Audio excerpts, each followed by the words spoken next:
तो साल 2026 इंडिया की इकोनॉमी आखिर जा कहाँ रही है?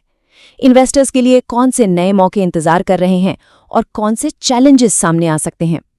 चलिए आज हम इन्हीं बड़े सवालों के जवाब ढूंढते हैं और एक्सपर्ट्स के एनालिसिस को जरा गहराई से समझते हैं।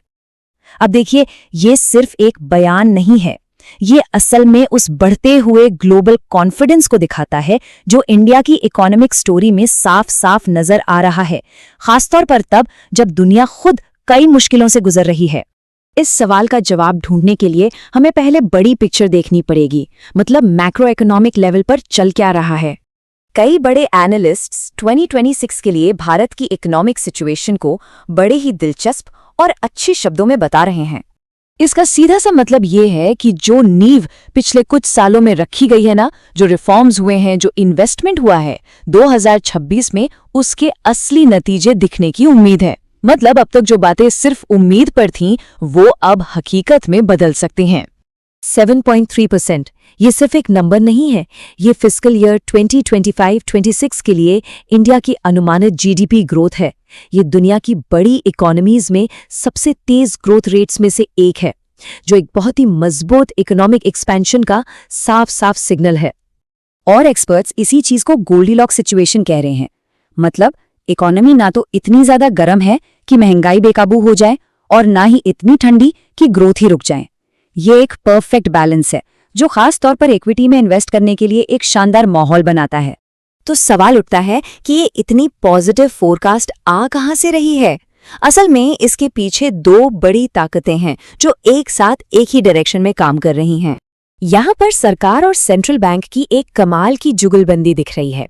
एक तरफ सरकार इंफ्रास्ट्रक्चर पर जबरदस्त खर्च कर रही है और मेक इन इंडिया को पुश दे रही है, तो दूसरी तरफ सेंट्रल बैंक ब्याज दरें कम करके इन्वेस्टमेंट को आसान बना रहा है। ये दोनों मिलकर इकोनॉमी के इंजन को पूरी रफ्तार दे रहे हैं। 5.25% ये दिसंबर 2025 तक का अनुमानित रेपो रेट है। इसका सीधा सा मतलब है कि कंपनियों और आम लोगों के लिए भी लोन लेना सस्ता हो जाएगा, और जब लोन सस्ता होता है तो मार्केट में खर्च और इन्वेस्टमेंट दोनों को ही जबरदस्त बूस्ट मिलता है। तो चलिए अब इस बड़ी पिक्चर से निकलकर थोड़ा और अंदर चलते हैं और देखते हैं कि ये सब जमीन पर यानी अलग अलग सेक्टर्स में कैसे मौकों में बदल रहा है। अब बात करते हैं डिफेंस और मैन्युफैक्चरिंग सेक्टर की। 2026 वो साल हो सकता है जहां सालों से जमा हो रहे बड़े बड़े ऑर्डर्स अब कंपनियों के लिए असली कमाई में बदलेंगे। मतलब जो ऑर्डर सिर्फ कागज पर थे वो अब कैश में बदलेंगे।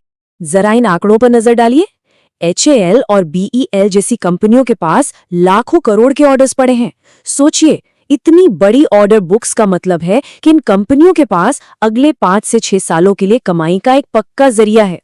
एक और बहुत बड़ी कहानी जो बन रही है वो है रूरल इंडिया की वापसी। कुछ टाइम तक पीछे रहने के बाद अब ग्रामीण इलाकों में डिमांड जोरदार तरीके से वापस आ रही है और ये 2026 के लिए एक बहुत ही जरूरी इन्वेस्टमेंट थीम बन गई है। 7.7% ये सिर्फ एक नंबर नहीं है, ये गांव में रोजमर्रा के सामान यानी FMCG प्रोडक्ट्स की बिक्री में हुई ग्रोथ है, और ये शहरी इलाकों से भी ज्यादा है। ये साफ साफ दिखाता है कि गांव के लोगों की खरीदने की ताकत और कॉन्फिडेंस दोनों बढ़ रहे हैं। मैन्युफैक्चरिंग की इस पूरी बड़ी स्टोरी का एक सुपर इम्पोर्टेंट चैप्टर है सेमीकंडक्टर्स यानी चिप्स पर हमारा स्ट्रेटेजिक फोकस। 76,000 करोड़ रुपए ये भारत सेमीकंडक्टर मिशन के लिए तय किया गया बजट है, और इसका एक ही मकसद है, देश में चिप बनाने का एक मजबूत और आत्मनिर्भर इकोसिस्टम खड़ा करना। और ये सिर्फ कोई प्लान नहीं है, ये अब हकीकत बन रहा है। गुजरात से लेकर असम तक माइक्रॉन और टाटा जैसे बड़े बड़े नाम हजारों करोड़ के इन्वेस्टमेंट को जमीन पर उतार रहे हैं। ये भारत को दुनिया का एक बड़ा मैन्युफैक्चरिंग हब बनाने की नींव रख रहे हैं। तो इन सब अच्छी अच्छी बातों के बीच एक इन्वेस्टर को क्या करना चाहिए? मार्केट को किस नजरिए से देखना चाहिए? देखिए, जब भी इकोनॉमी तेजी से बढ़ती है तो इन्वेस्टर्स की नजर मल्टी बैगर स्टॉक्स पर होती हैं। ये वो कंपनियां होती हैं जो एक्स्ट्रा ऑर्डिनरी रिटर्न देने का दम रखती हैं। तो ऐसे शेयर ढूंढे कैसे? इन 4 बातों पर ध्यान देना चाहिए।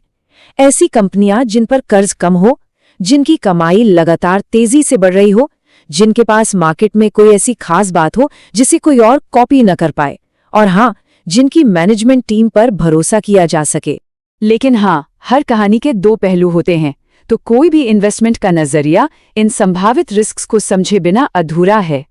तो जहां एक तरफ इंडिया की डोमेस्टिक स्टोरी बहुत मजबूत दिख रही है, वहीं दूसरी तरफ ग्लोबल स्लोडाउन या बड़े प्रोजेक्ट्स में होने वाली देरी जैसे रिस्क्स पर भी नजर रखना बेहद जरूरी है। हर बड़े मौके के साथ कुछ चुनौतियां तो जुड़ी ही होती हैं। कंपनियों की कमाई का अनुमान दिखाने वाला ये चार्ट हमें यही बात याद दिलाता है। ये दिखाता है कि भविष्य भले ही अच्छा दिख रहा हो, लेकिन मार्केट का रास्ता कभी भी एक सीधी लाइन में ऊपर नहीं जाता। उतार चढ़ाव तो इस खेल का हिस्सा है। तो कुल मिलाकर 2026 एक ऐसा साल लग रहा है जहां मौके तो बहुत होंगे, लेकिन कामयाबी उन्हीं को मिलेगी जो बहुत सोच समझकर स्टॉप चुनेंगे और कंपनियों के एग्जीक्यूशन यानी उनके काम करने की काबिलियत पर फोकस करेंगे। सवाल ये नहीं है कि मौके हैं या नहीं, असली सवाल ये है कि उन तक पहुंचने का सही रास्ता क्या है।